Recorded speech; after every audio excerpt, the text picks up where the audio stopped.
सच्ची सहेली, महिलाओं के लिए सबसे भरोसेमंद औषधि एवं टॉनिक। देहरादून में रेप के अंतर्गत मल्टी स्टेट होल्डर प्लेटफॉर्म कार्यक्रम आयोजित मंत्री गणेश जोशी ने किया प्रतिभाग। 30 निजी कंपनियां व उद्यमियों ने लिया भाग। बार काउंसिलिंग ऑफ उत्तराखंड के चुनाव को लेकर सरगर्मी तेज। अब 17 फरवरी को होंगे बार काउंसिलिंग के चुनाव। मतदाताओं के लिए महत्वपूर्ण दिशा निर्देश जारी। देहरादून के गढ़ी कैंट में उपनल की बोर्ड बैठक। मंत्री गणेश जोशी की अध्यक्षता में हुई उपनल बोर्ड बैठक। सैनिक कल्याण सचिवों सहित कई अधिकारी रहे उपस्थित।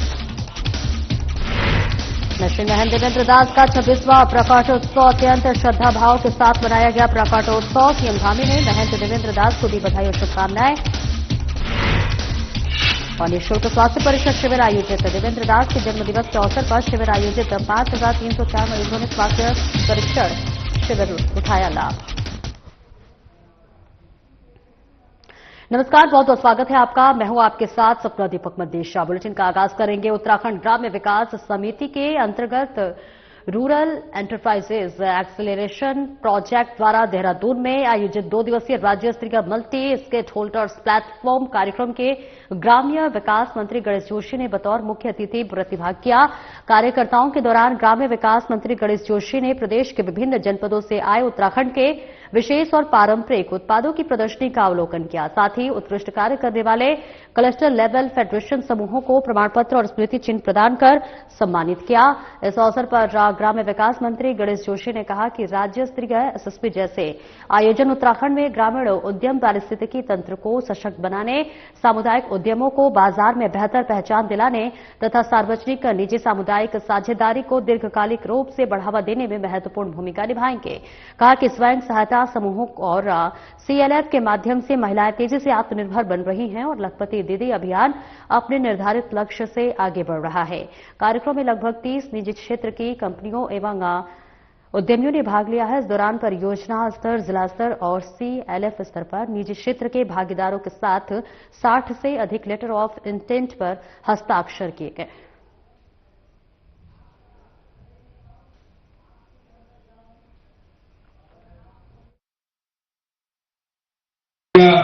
मुख्यमंत्री जी का जो सपना है कि हम 5 लाख घरों को लखपति बनाएंगे, वो साकार हो रहा है। मुझे ये बताया गया कि मेक इन इंडिया का नारा वो भी साकार रहा है। आज भारत आत्मनिर्भर बन रहा है और आज इसके राज्य के निर्माण में आप अपनी भूमिका को बना रहे हैं। और बार काउंसिल ऑफ उत्तराखंड के आगामी चुनाव को लेकर सरगर्मी तेज हो गई है। देहरादून के वरिष्ठ सिविल अधिवक्ता मनमोहन लांबा ने एक प्रेस वार्ता के माध्यम से चुनाव की तारीख और मतदान प्रक्रिया के बारे में विस्तार से जानकारी दी। उन्होंने बताया कि 17 फरवरी को चुनाव की तिथि तय की गई है, जिसमें 104 उम्मीदवार चुनाव मैदान में हैं। अधिवक्ता लांबा ने मतदाताओं को सावधानी बरतने की सलाह देते हुए कहा कि बैलेट पेपर पर किसी भी प्रकार का टिक मार्क, हस्ताक्षर या फिर अन्य निशान न बनाए, अन्यथा मत अवैध घोषित कर दिया जाएगा। प्रत्येक मतदाता को कम से कम 5 वोट और अधिकतम 23 वोट वरीयता के क्रम में देने होंगे। वरीयता क्रम में कोई भी अंक छूटना नहीं चाहिए, वरना उसके बाद के वोट नहीं गिने जाएंगे। मतदान के लिए पहचान पत्र लाना अनिवार्य है। चुनाव के साथ साथ अधिवक्ताओं ने सरकार से अपनी कुछ लंबित मांगों को भी दोहराया है, जिसमें वरिष्ठ सेवानिवृत्त अधिवक्ताओं के लिए पेंशन की व्यवस्था, नए और कनिष्ठ अधिवक्ताओं के लिए शुरुआती 4 से 5 वर्षों तक स्टाइपेंड की सुविधा, प्रदेश के सभी न्यायालयों और तहसीलों में अधिवक्ताओं के बैठने के लिए समुचित चैम्बर की व्यवस्था जैसी मांगे शामिल है। अधिवक्ता लांबा ने सभी मतदाताओं से 17 फरवरी को सुबह 10 बजे अपने अपने मुख्यालय और तहसीलों में पहुंचकर भारी संख्या में मतदान करने की अपील की है।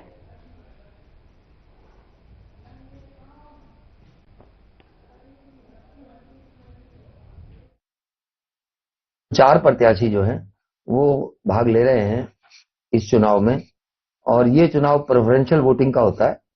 इसमें 104 प्रत्याशियों की एक बुकलेट नुमा आपको मिलेगी, जिसमें अल्फाबेटिकली सबके नाम होंगे, और जिस प्रत्याशी को आप प्रथम वरीयता का मत देना चाहें उसका सीरियल नंबर देखिए, नाम देखिए, उसके स्पेस के आगे 01 डाल दीजिए या 1 लिख दीजिए 1। इसी तरह से जिसको दूसरे वरीयता का मत देना चाहें उसका सीरियल नंबर और नाम देख के 02 या 2।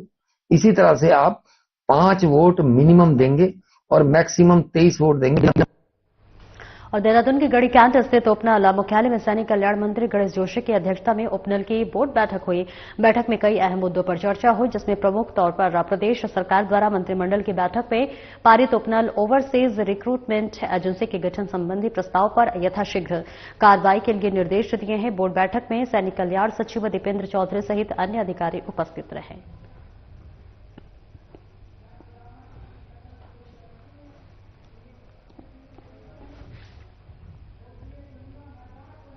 दरबार श्री गुरुराम राय जी महाराज देहरादून के सजादे गद्दी निश्चयन महंत देवेंद्र दास महाराज का 26वां प्रकटोत्सव श्रद्धा भक्ति और आध्यात्मिक उल्लास के पावन वातावरण में अत्यंत श्रद्धा भाव के साथ मनाया। सीएम पुष्कर सिंह धामी ने महंत देवेंद्र दास महाराज को फोन कर प्रकटोत्सव की बधाई और शुभकामनाएं दी। स्वास्थ्य मंत्री डॉक्टर धन सिंह रावत ने भी दरबार साहिब पहुंचकर महाराज जी से आशीर्वाद लिया। वहीं देश विदेश सहित उत्तराखंड और पड़ोसी राज्यों से श्री दरबार साहिब पहुंचे हजारों श्रद्धालुओं ने श्रद्धा से नतमस्तक होकर महाराज जी से आशीर्वाद प्राप्त कर उन्हें जन्म दिवस की हार्दिक शुभकामनाएं दी।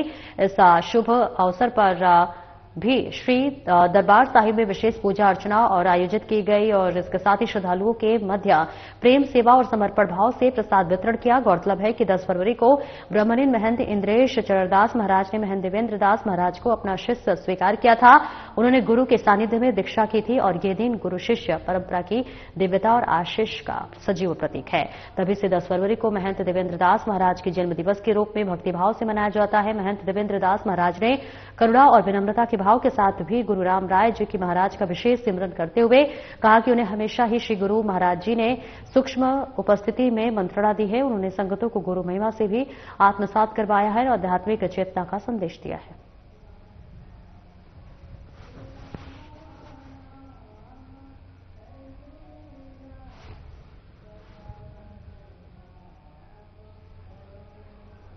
और आगे बढ़ेंगे जहां दरबार श्री गुरुराम राय महाराज के सजादे गद्दीशिन और महंत देवेंद्र दास महाराज के जन्म दिवस के पावन अवसर पर श्री महंत इंद्रेश अस्पताल देहरादून द्वारा आयोजित विशाल निःशुल्क स्वास्थ्य परीक्षण शिविर हजारों जरूरतमंदों के लिए आशा की किरण बनकर सामने आया।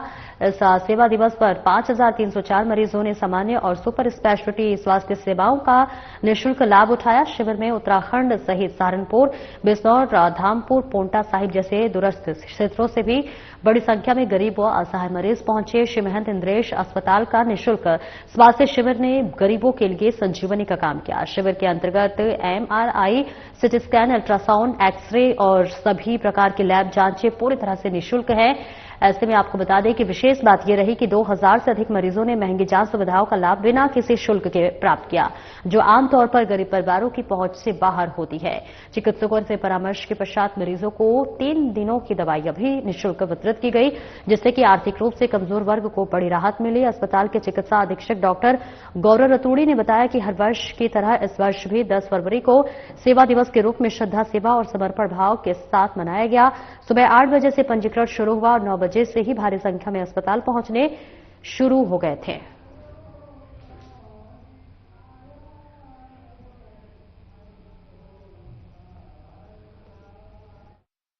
प्रकटोत्सव के नाते हमने यहाँ पे सेवा दिवस जो प्रोग्राम था उसको निःशुल्क ओपीडी एवं निःशुल्क जांचों का जो प्रोग्राम था हमारे चेयरमैन साहब उनकी आशीर्वाद से आज किया और इसमें बहुत ही एक हमें उत्साहपूर्वक लोगों का वो दिखा, सपोर्ट दिखा और करीब 5000 से ज्यादा लोगों ने आज पंजीकरण कराया। 2000 से ज्यादा लोगों के lab test, MRI, CT scan, ultrasound ये सारे कुछ किए गए। इसके अलावा करीब 2500 लोगों को फ्री ऑफ कॉस्ट मेडिसिन दी गई। कई लोग एडमिट भी हुए फ्री ऑफ कॉस्ट फाइल में, जिसमें एंजियोग्राफी, एंजियोप्लास्टी, इस टाइप की सुपर स्पेशलिटी सर्विसेज और प्रोसीजर्स भी हमने निःशुल्क किए हैं आज के दिन में। तो काफी उत्साहपूर्वक रहा लोगों का इसमें योगदान और प्रदेश की जनता को इससे काफी फायदा हुआ है। रुड़की उत्तराखंड क्रांति दल के जिलाध्यक्ष मास्टर दीपक लखना ने प्रेस वार्ता कर बिजली विभाग के अधिकारियों पर किसानों और गरीब जनता को परेशान करने के गंभीर आरोप लगाए हैं। उत्तराखंड क्रांति दल के जिला अध्यक्ष का आरोप है कि जहां एक और बच्चों की परीक्षा स्तर पर है। वहीं बिजली विभाग के अधिकारी और कर्मचारी लगातार किसानों और गरीब जनता के कनेक्शन काट रही है। उन्होंने कहा कि रुड़की में सरकारी विभागों पर लाखों करोड़ों रुपए का बकाया होने के बावजूद भी कोई कार्रवाई नहीं हुई, लेकिन गरीब जनता का बिजली विभाग के द्वारा लगातार उत्पीड़न किया जा रहा है। बिजली विभाग के अधिकारी किसी भी गाइडलाइन का पालन नहीं कर रहे हैं। वे सिर्फ आमजन के घर की बिजली काट देते हैं। बिजली विभाग किसी भी तरह की गाइडलाइन का पालन न करते हुए मौके पर तुरंत कनेक्शन काट देते हैं, जिसका असर परीक्षा की तैयारी कर रहे बच्चों पर पड़ रहा है। उन्होंने बिजली विभाग को चेतावनी देते हुए कहा है कि अगर किसी भी आम जन को परेशान किया गया तो उत्तराखंड क्रांति दल बिजली विभाग के कार्यालय पर धरना प्रदर्शन करेगा।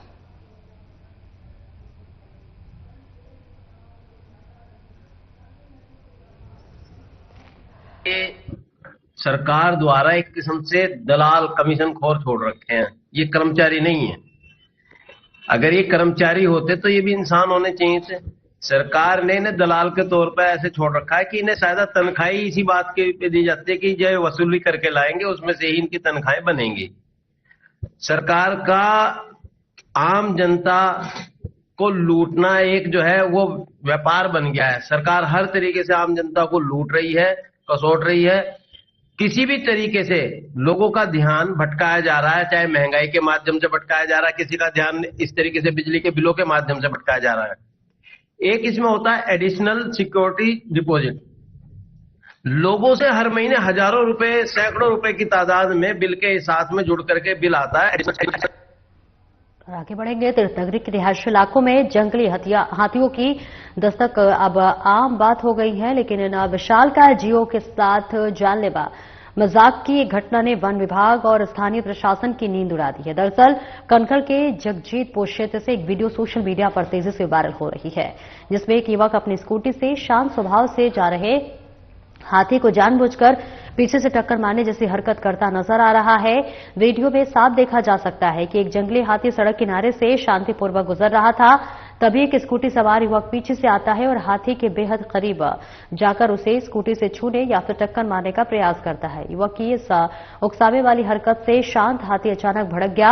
हाथी ने तुरंत पलटकर युवक पर हमला करने की कोशिश की। गनीमत ये रही कि हाथी के पलटते ही युवक ने तेजी से अपनी स्कूटी दौड़ाई और वहां से निकल गया। अगर कुछ सेकंड की भी देरी होती तो यह शरारत युवक की जिंदगी की आखिरी गलती साबित हो सकती थी।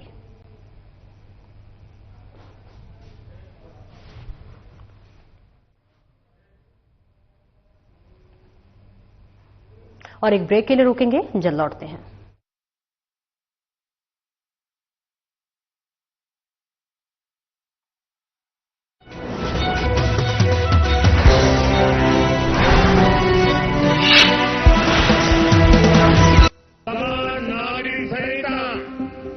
हमारी बेटियां माता और बहनों के गरिमापूर्ण जीवन का आधार बनेगी। यूनिफॉर्म सिविल कोड से लोकतंत्र की स्पिरिट को मजबूती मिलेगी, संविधान की भावना मजबूत होगी। किसी से भेदभाव नहीं, हर कोई बराबर। प्रधानमंत्री श्री नरेंद्र मोदी जी की दूरदर्शी प्रेरणा और मुख्यमंत्री श्री पुष्कर सिंह धामी जी के सशक्त नेतृत्व में उत्तराखंड ने इतिहास रचते हुए देश का पहला राज्य बनने का गौरव प्राप्त किया, जहां समान नागरिक संहिता यानी यूनिफॉर्म सिविल कोड को प्रभावी रूप से लागू किया गया है। ये पहल राज्य में संवैधानिक मूल्यों को सुदृढ़ करते हुए समानता, सामाजिक समरसता और महिला सशक्तिकरण की दिशा में एक दूरदर्शी और प्रभावी कदम के रूप में स्थापित हुई है। इस ऐतिहासिक कानून के सफल क्रियान्वयन का 1 वर्ष पूर्ण होने पर उत्तराखंड सुशासन, समान अधिकार और जन विश्वास की उस यात्रा का उत्सव मना रहा है जो एक संकल्प से शुरू होकर अब एक व्यवस्था में परिवर्तित हो गई है। इस पहल की नींव मुख्यमंत्री श्री पुष्कर सिंह धामी जी द्वारा 12 फरवरी 2022 के राज्य विधानसभा चुनावों में जनता से किए गए उस ऐतिहासिक संकल्प से प्रारंभ हुई, जिसे पूरा करने की दिशा में 24 मार्च 2022 को नवगठित सरकार की प्रथम कैबिनेट बैठक में विशेषज्ञ समिति के गठन का निर्णय लिया गया। समिति ने प्रदेश भर में व्यापक संवाद करते हुए नागरिकों से लाखों सुझाव प्राप्त किए और 2 फरवरी 2024 को अपनी विस्तृत रिपोर्ट सरकार को प्रस्तुत की।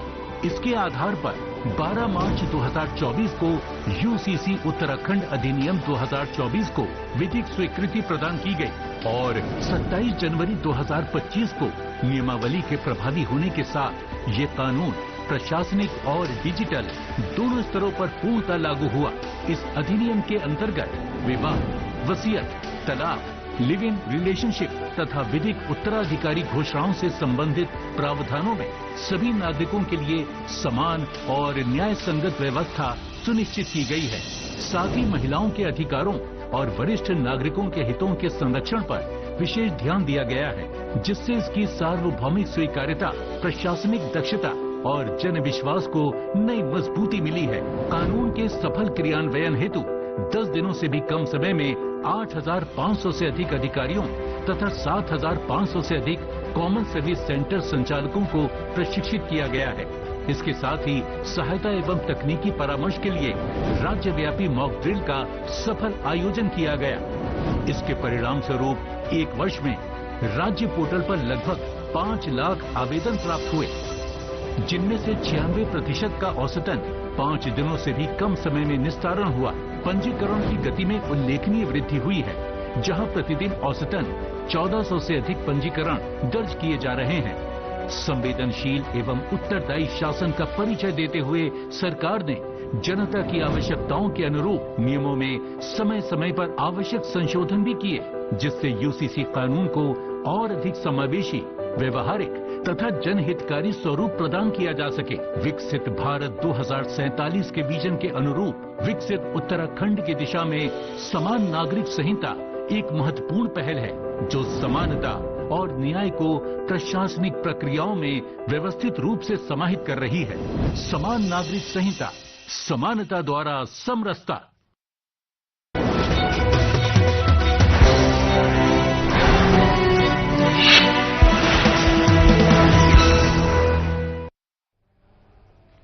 ब्रेक के बाद एक बार फिर से स्वागत है आपका। खबरों में आगे बढ़ेंगे। राज्य सरकार की प्राथमिकताओं के अनुरूप आम जनमानस की समस्याओं के त्वरित निस्तारण के लिए विकासखंड पोखरी के अंतर्गत न्याय पंचायत कमोठा में एक महत्वपूर्ण शिविर का आयोजन किया गया, जहां पीएम श्री अटल उत्कृष्ट राजकीय इंटर कॉलेज के प्रांगण में आयोजित इस जन जन की सरकार जन जन के द्वार कार्यक्रम की अध्यक्षता चमोली के जिलाधिकारी गौरव कुमार ने की। कार्यक्रम का मुख्य उद्देश्य सरकारी योजनाओं को सीधे जनता तक पहुंचाना और उनकी समस्याओं का मौके पर ही समाधान करना रहा। इस बीच शिविर में क्षेत्र के विभिन्न गांवों से आए ग्रामीणों ने अपनी समस्याएं जिलाधिकारी के समक्ष रखी। जिलाधिकारी गौरव कुमार ने संबंधित विभागीय अधिकारियों को निर्देशित किया कि जन समस्याओं के निस्तारण में किसी भी प्रकार की कोताही न बरती जाए। उन्होंने कहा कि सरकार का लक्ष्य है कि दूरस्थ क्षेत्रों में रहने वाले अंतिम व्यक्ति तक विकास का लाभ पहुंचे। अधिकारियों को निर्देशित किया गया कि वे समयबद्ध तरीके से शिकायतों का समाधान करें, ताकि जनता को अनावश्यक रूप से जिला मुख्यालय के चक्कर न लगाने पड़े। शिविर के दौरान विभिन्न विभागों द्वारा स्टॉल लगाकर ग्रामीणों को सरकार द्वारा संचालित तमाम महत्वपूर्ण जानकारियां दी गई और इसके साथ ही पात्र लाभार्थियों के फॉर्म भी भरवाए गए। कार्यक्रम में स्थानीय जन प्रतिनिधियों और इसके साथ ही तमाम अधिकारी और भारी संख्या में ग्रामीण मौजूद रहे।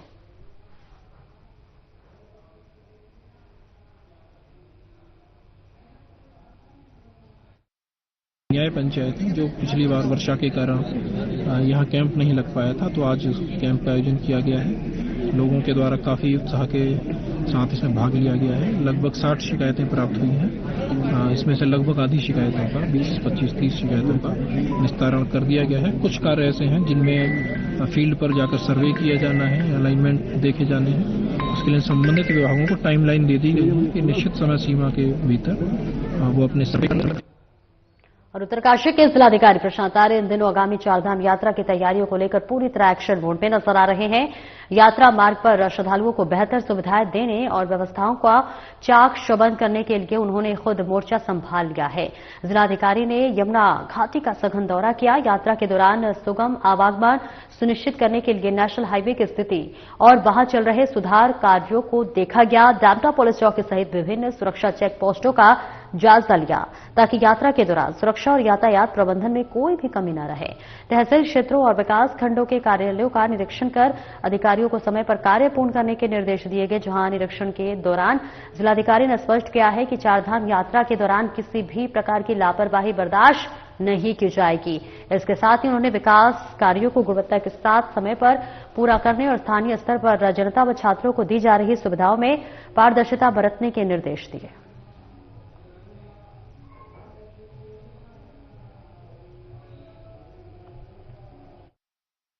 थानों का निरीक्षण था, क्योंकि कहीं ना कहीं ये सारे ऐसे केंद्र हैं जहां आमजन का आना जाना रहता है किसी न किसी वजह से। तो यह कि उनका इन हमारे ऑफिसेज का जो पब्लिक स्पेसेस हैं प्रॉपरली सही ढंग से काम कर रहे हैं नहीं कर रहे हैं, वहाँ जो हमारी सुविधाएं हैं वो आमजन को मिल पा रही हैं नहीं मिल पा रही हैं, और साथ में जो हमारे वार्षिक और मासिक इंस्पेक्शंस होते हैं वो नोट्स और विजिट्स हम लोगों को प्रॉपरली करनी होती है, उसके लिए भ्रमण था। इसके साथ ही यात्रा शुरू हो रही है तो यमुनोत्री यात्रा मार्ग पे एनएच का वाइडनिंग का काम का भी निरीक्षण था, क्योंकि समय समय पे के बारे में भी आई थी। जैसे कल भी एक समस्या थी कि धूल ज्यादा है, मुझे भी लगा धूल ज्यादा है, तो पानी के लिए उनका टैंक भी लगवा दिए हैं। अब उस तरह से मार्च तक ये काम चूंकि पूर्ण भी होना है रोड कटिंग का वाइडनिंग का, और उसके बाद आगे की प्रोसेस शुरू होगी सोलिंग का WPC का काम होना। तो अभी स्थिति अभी ठीक है, मतलब काम लेकिन गति और देगी। और इस बीच बड़ी खबर आपको बताते चले कि जहां एक देहरादून में बड़ी घटना घटी है, एक गैस एजेंसी मालिक को गोली से भून दिया गया है, उसकी हत्या कर दी गई है। बड़ी जानकारी आपको बता रहे हैं, जहां सुबह सवेरे तिब्बती मार्केट के बाहर गैस एजेंसी मालिक की गोली मारकर हत्या कर दी गई है। गोली लगने से घायल व्यक्ति को दून अस्पताल लाया गया। अस्पताल में डॉक्टरों ने युवक को मृत घोषित किया है। स्कूटी सवार हमलावर फरार है। आरोपियों की तलाश में पुलिस जुटी हुई है। ऐसे में आईजी गढ़पाल, राज्य स्वरूप, एसपी सिटी समेत फॉरेंसिक टीम ने मौके पर निरीक्षण किया। आपसी विवाद की आ रही है बात सामने। देहरादून के बसंत विहार का निवासी बताया जा रहा मृतक अर्जुन शर्मा। मृत व्यक्ति गैस एजेंसी का मालिक है। आरोपियों की गिरफ्तारी को लेकर सभी चेक पोस्टों पर चेकिंग जारी। जल्दी आरोपियों को किया जाएगा गिरफ्तार। आईजी गढ़पाल, राज्य स्वरूप ने बड़ा बयान दिया।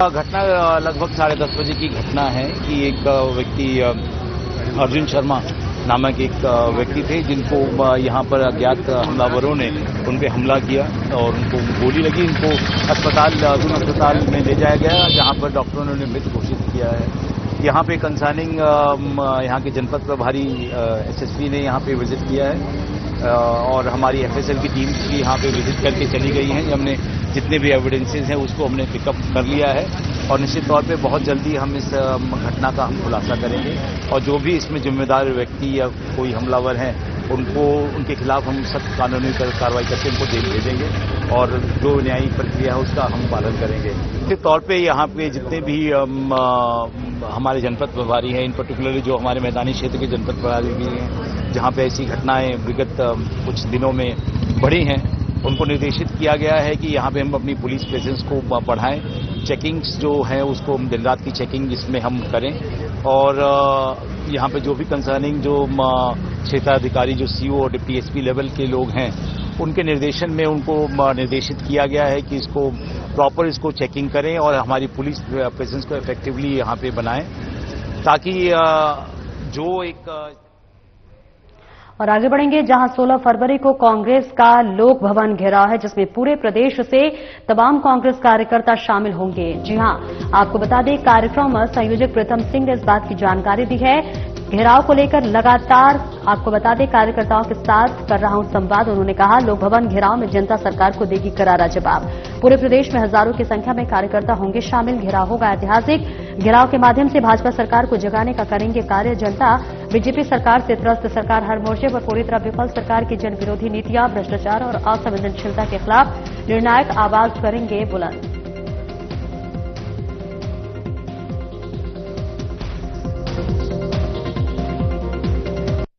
16 फरवरी को कांग्रेस ने निर्णय लिया है कि हम राज्यपाल आवास घेराव करने का काम करेंगे। उसके लिए लगातार जो है हम कांग्रेस के साथियों से संवाद स्थापित कर रहे हैं। उसी कड़ी में आज भी हमने कांग्रेस के लोगों से संवाद स्थापित किया है। हम प्रदेश में जहां भी जा रहे हैं लोग बड़ी संख्या में इस कूच में सम्मिलित होना चाहते हैं। ये कूच ऐतिहासिक होगा और ये समझ लीजिए कि इस कूच के माध्यम से हम भाजपा की और सरकार के ताबूत में कील ठोकने का काम करेंगे। पिथौरागढ़ में सुरक्षित इंटरनेट दिवस के अवसर पर भविष्य की पीढ़ी की डिजिटल खतरों से बचाने के लिए एक महत्वपूर्ण पहल की गई है। कलेक्ट्रेट सभागार में आयोजित इस कार्यशाला का मुख्य उद्देश्य छात्रों को इंटरनेट और आर्टिफिशियल इंटेलिजेंस के सुरक्षित उपयोग के प्रति सजग बनाना रहा। कार्यशाला का विषय safe internet and responsible use of AI रखा गया था। इसमें जिले के विभिन्न सरकारी विद्यालयों के छात्र छात्राओं ने उत्साहपूर्वक प्रतिभाग किया। मुख्य विकास अधिकारी डॉक्टर दीपक सैनी ने छात्रों को डिजिटल दुनिया के स्मार्ट यूजर बनने के लिए कई महत्वपूर्ण टिप्स दिए। ऑनलाइन धोखाधड़ी और लुभावनी फर्जी लिंक्स से सावधान रहने की हिदायत दी। ओटीपी और पासवर्ड को कभी भी किसी आमजन व्यक्ति के साथ साझा न करने पर जोर दिया। एआई तकनीक का इस्तेमाल जो है सीखने और किसानों के लिए विकास के लिए करने, न कि गलत कार्यों के लिए। सोशल मीडिया प्लेटफॉर्म पर निजी जानकारी साझा करते समय सावधानी बरतने और प्राइवेसी सेटिंग्स को मजबूत रखने की जानकारी दी। ये कार्यशाला न केवल छात्रों को जागरूक करने में सफल रही, बल्कि उन्हें डिजिटल युग की चुनौतियों का सामना करने के लिए मानसिक रूप से तैयार भी किया गया।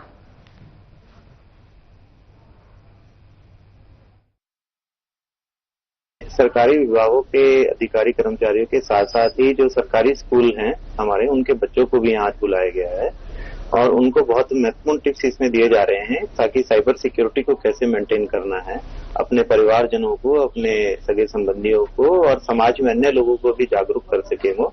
तो बच्चे बहुत अच्छा माध्यम है, क्योंकि बच्चों के माध्यम से हम समाज में काफी ज्यादा लोगों तक जो है रीच आउट कर सकते हैं। 26 के अवसर पर आज हम लोगों ने जो है कलेक्ट्रेट परिसर में MIT के भारत सरकार की ये वर्कशॉप चलाई जा रही है, जिसमें एआई के उपयोग के ऊपर जानकारी दी जा रही है। और जैसे कि हम लोग जानते हैं कि अभी एआई समिट जो है पूरे भारत में होने जा रहा है 16 फरवरी से लेकर के 20 फरवरी के बीच में। तो ये आज जो है लोगों को, बच्चों। फिलहाल इस बुलेटिन में इतना ही। नमस्कार।